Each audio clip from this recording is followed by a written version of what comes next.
os limites da empresa. Fazer ou comprar? Essa pergunta se aplica a quase todas as decisões que uma empresa toma. Quer dizer, uma empresa deve fazer algo internamente ou comprar de um fornecedor externo. Exemplo, uma companhia deve ter seu próprio restaurante self-service. Um ponto fundamental é determinar se os bens ou serviços em questão serão fornecidos externamente por um monopólio ou por um mercado competitivo.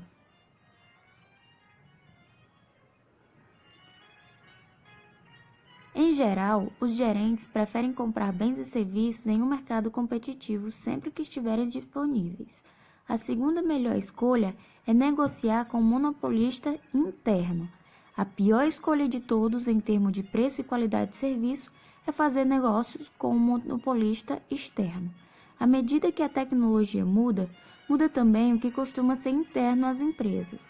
Essa especialização costuma permitir que tais organizações ofereçam serviço de melhor qualidade e mais barato às companhias que os utilizam.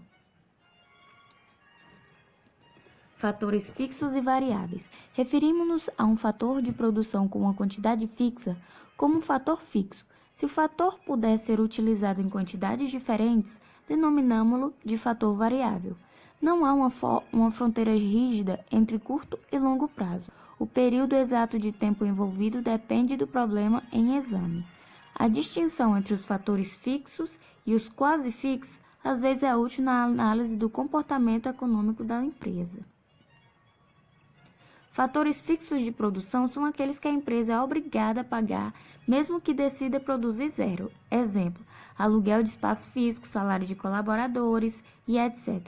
Fatores quase fixos são fatores de produção que têm que ser utilizados numa quantidade fixa, independentemente da produção das empresas, desde que a produção seja positiva.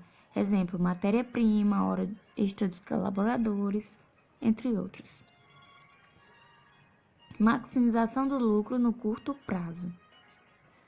Consideremos o problema de maximização do lucro de curto prazo em que o insumo 2 é fixo no nível x2, seja f de x1, x2 a função de produção da empresa, p o preço do produto e sejam W1 e W2 os preços dos insumos.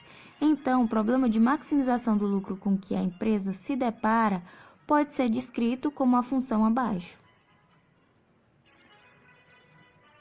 A condição para a escolha ótima do fator 1 não é difícil de descobrir. Se x'1 for a escolha de maximização do lucro do fator 1, então o preço do produto multiplicado pelo produto marginal do fator 1 deve ser igual ao preço do fator 1. Em símbolo será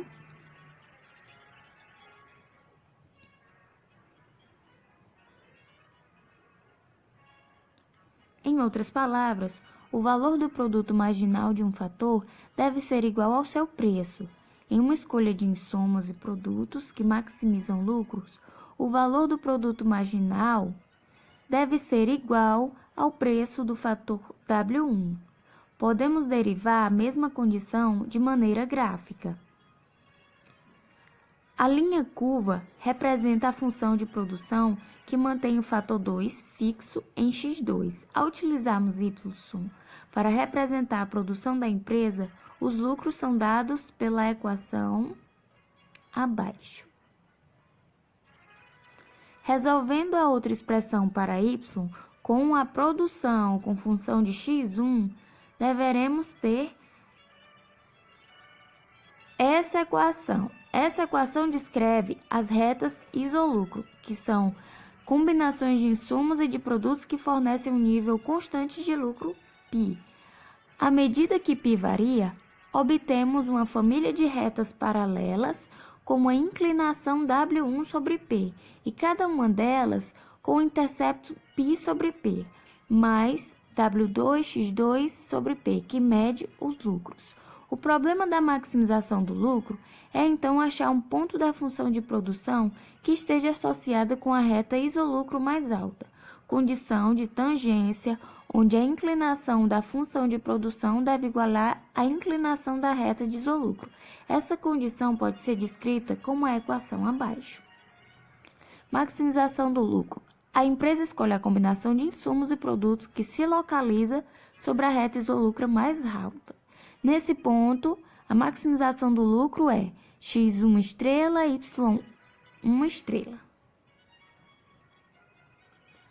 Estática comparativa.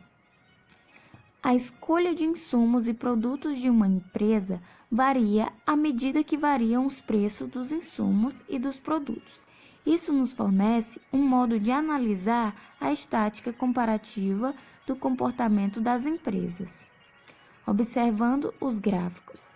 Se o preço do produto diminuiu, a reta isolúcro se tornará mais íngreme. A redução no preço do produto fará com que a oferta diminua, ou seja, a função de oferta tem de ser positivamente inclinada. A escolha ótima do fator 1 não se alterará nem a oferta do produto, somente o lucro da empresa se modificará. O painel A mostra que o aumento W1 reduzirá a demanda pelo fator 1. O painel B mostrará que o aumento do preço do produto fará com que aumente a demanda pelo fator 1 e, portanto, que também aumente a oferta do produto.